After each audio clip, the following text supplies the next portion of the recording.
What's up, everyone? Today we are going to cover the basics on how to do laundry. I have way too much laundry. I've been putting it off for far too long, so I figured now's a great time to go ahead and film this video on the basics to doing laundry. This is pretty basic for me. My mom made sure that I knew how to do my laundry when I became a young adult, but it occurred to me that there are a lot of young adults who are graduating high school and they're either moving out of their parents' house or they're going to college and still moving out of their parents' house. So I figured if nobody's taught you how to do laundry yet, we're going to cover it today. So if this is something you're interested in and you want to learn and just get some basic skills, stick around. So first things first, I kind of like to separate my clothes based off of the type of clothes it is.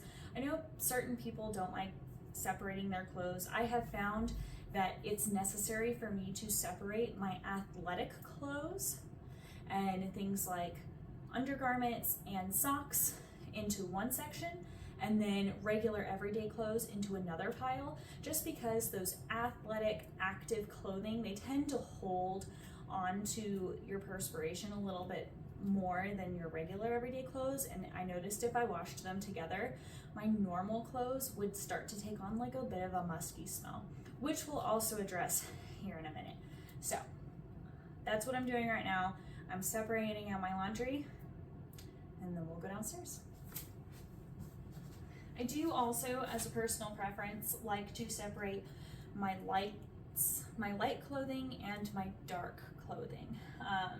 I have also found that some of my clothes tend to bleed a little bit more than others, and so just to preserve those lighter colored items, I tend to wash them on their own as well. Okay, so let's go.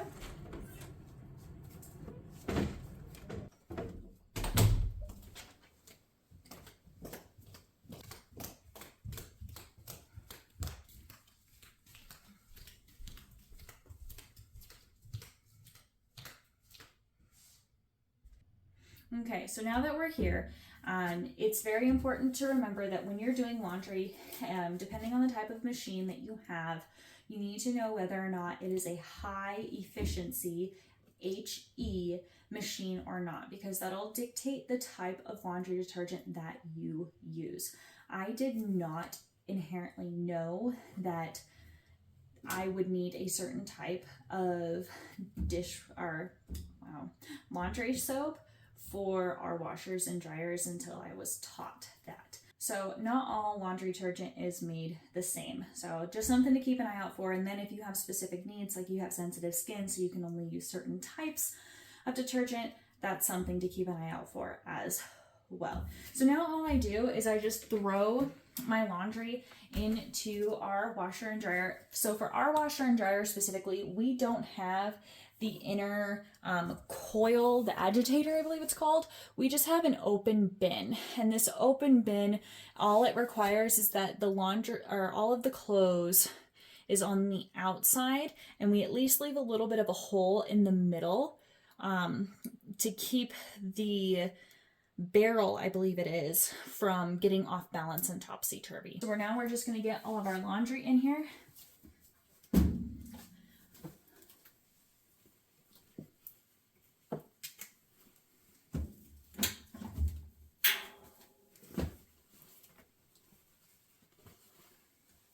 And I'm just working it all the way around and keeping it all along the sides of my washer.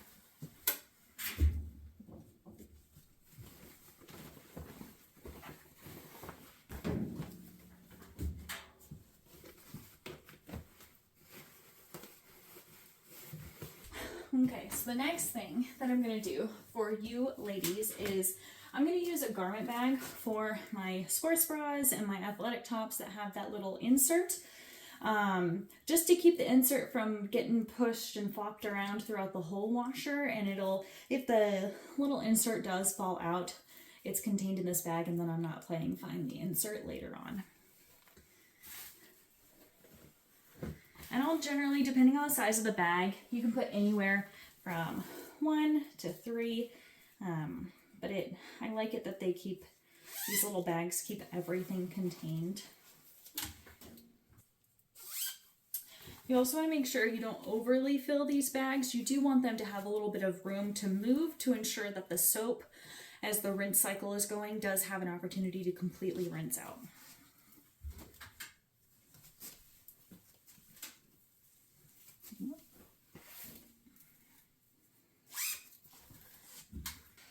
Okay, so now that all of our laundry is in here, now it's time for the detergent.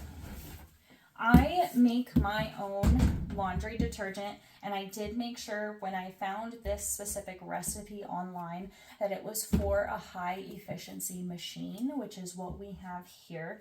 So it is an HE type of laundry detergent. The reason I make my own laundry detergent is because I'm not a huge fan of all of the chemicals that go into the most store brand detergents. I like to make sure that the things that are going on my clothes, they're going to be touching my body, that I'm just ensuring that the highest quality things are coming into contact with myself. So I make my own. I have also found it to be a lot cheaper. So I think it cost me $40 to make this, and it's lasted me well over a year. So just something to keep in mind. $40, it filled this entire thing. I think this is like a giant cereal container I found at Walmart. But for $40, I was able to make all of this laundry detergent, and it's lasted me almost a year and a half. So if you're looking to save a couple bucks, you did a little bit of work went into it, but you know what? I never worry about overspending on my laundry detergent. So something to keep in mind. What I'm going to do is go ahead and fill this little measuring cup. I found this at Walmart, and I'm just going to pour it in here. Depending on the type of machine you have, just pour it into the bottom of the barrel, the inside of the washer. Just pour it into the bottom of the washer before you throw all of your clothes in. Next, I'm going to put in my secret ingredient to athletic clothes and getting the smell out of those clothes, white vinegar. White vinegar is way cheaper than most other fabric softeners that you're going to find in the store. Plus, white vinegar, I know what it is. I know what's contained in it. Again, the chemicals that are in all of the other laundry cleaners, I'm not interested in them. I like knowing what's in here.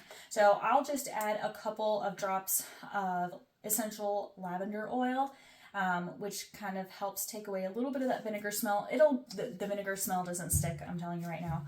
It really just helps defeat other odors that are in your clothes. So I'm just going to fill some white vinegar into the fabric softener section. Okay, so we're going to close this. I'm going to put this up here. So now we're going to close our washer. And here we have the power button, but depending on what type of washer you have, it's going to be a little different.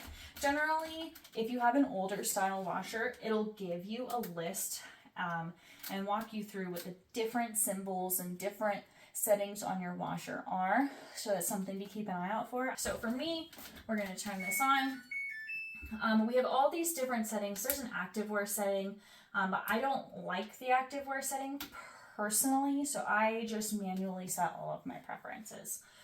So I'm going to actually call this a heavy duty wash because it's going to add more water for rinsing. It's going to spin at a higher speed, but I do want my temperature to be cooler. You really don't want to use hot water unless it's necessary. I have found that I generally just wash my clothes in cool water, which also really helps with the smell of my clothes later on down the line.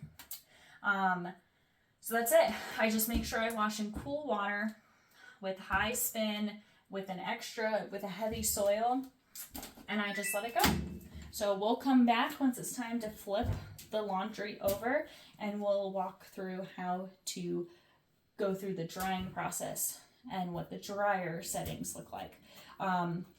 Spoiler alert, I don't use the dryer for most of my clothing, and that's also how I keep the smells out of my clothes. All right, everyone, it is several hours later.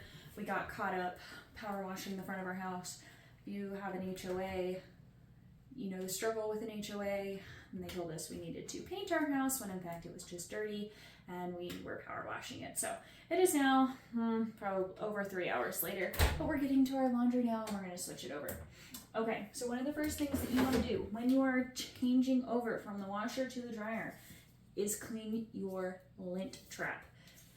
Your lint trap catches lint and all the dust and debris that's going through the air. It's also going to prevent your dryer from doing its job effectively if it's full. So always make sure after every use you clean out the lint trap and put it back, just to make sure that your dryer is functioning at its optimum. It's got the right amount of airflow that it needs. Just like I mentioned, I don't dry a good majority of my clothes in the dryer. That is one, to preserve the quality of the clothing. Dryers are actually really harsh on your clothes due to just the high heat that they use to get your clothes dry. So I prefer to air dry a good portion of my shirts, my leggings, and my pants. Everything else can go in, and my undergarment and my bras.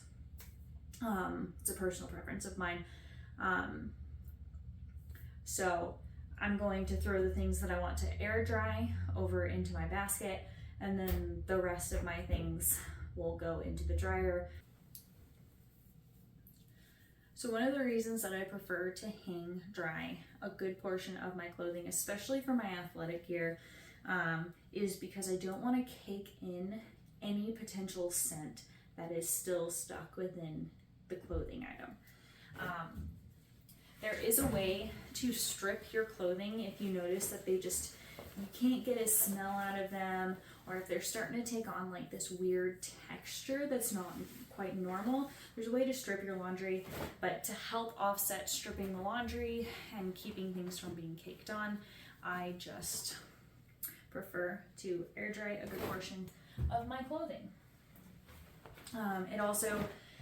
I noticed that my clothes last a little bit longer now that I am hang drying versus putting them into the dryer as well. So just a tip. I know if you live in, say, a dorm,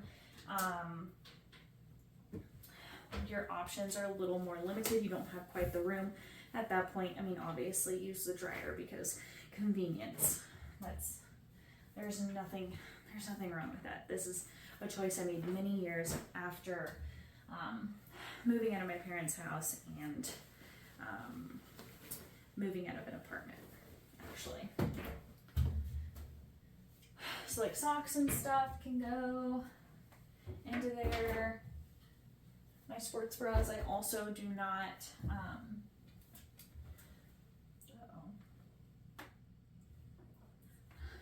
my sports bras I also do not throw into the dryer. Again, they're made of that super elasticy material, and I noticed that the dryer really frays and shreds that material.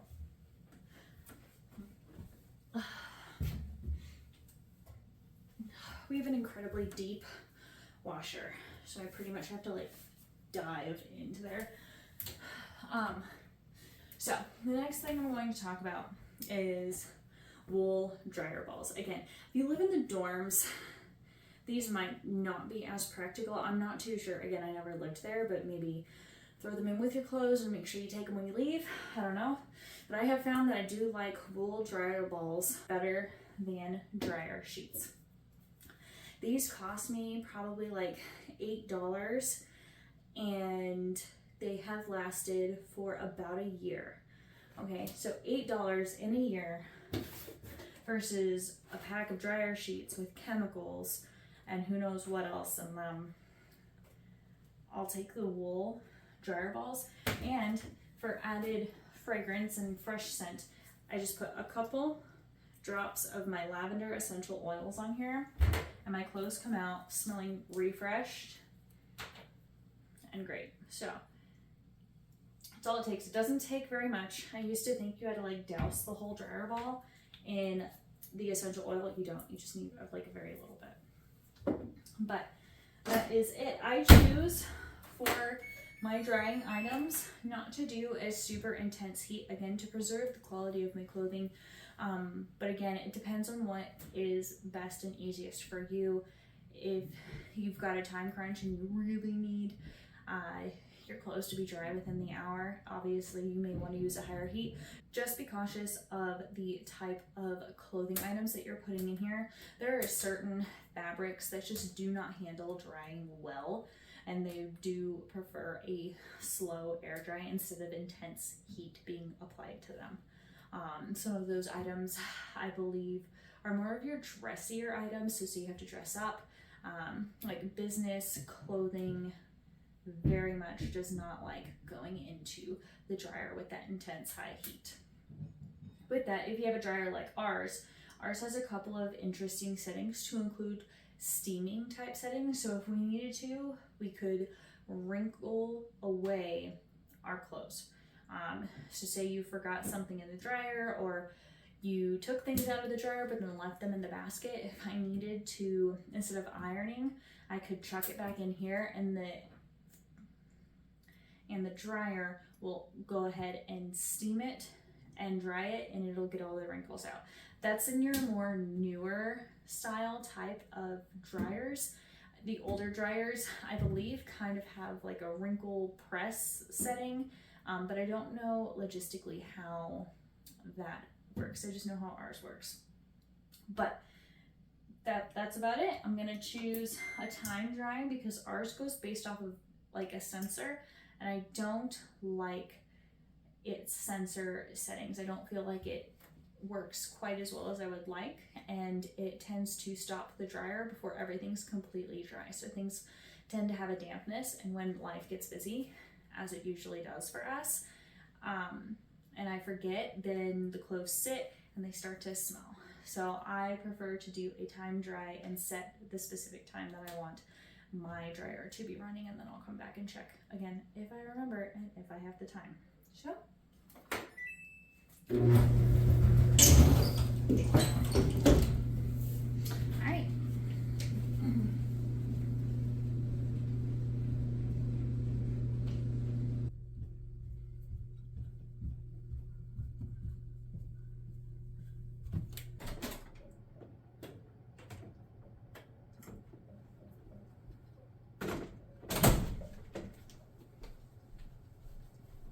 All right, everyone, this is my closet. That's the towels that we haven't gotten to, but this is where I am going to hang up the rest of our laundry so that it can air dry.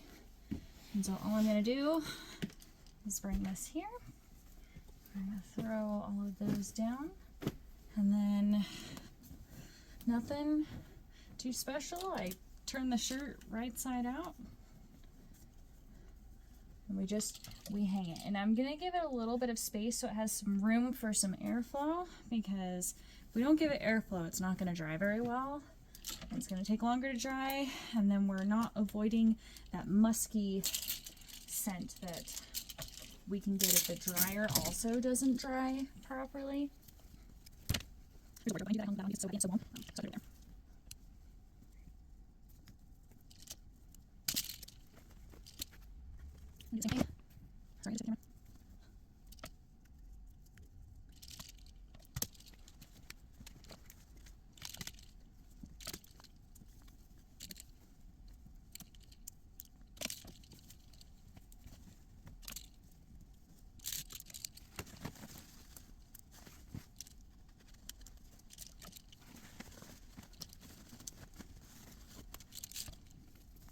All right.